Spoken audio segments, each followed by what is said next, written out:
गुरु घासीदास जयंती में शामिल होए पर कृषि मंत्री रविंद्र चौबे ग्राम नौकेसा पहुंचिस। बाबा के जैत खाम में पूजा अर्चना कर माथा टेकिन। ए बेरा में गांव के मनखे मन अपन नेता के जोरदार स्वागत करीन।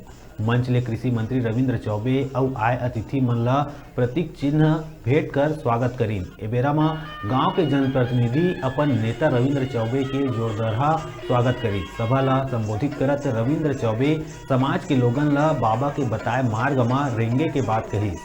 मंच ले कृषि मंत्री रविंद्र चौबे अवैया समय में गोबर के और धान के समर्थन मूल्य बढ़ाए के बात कही।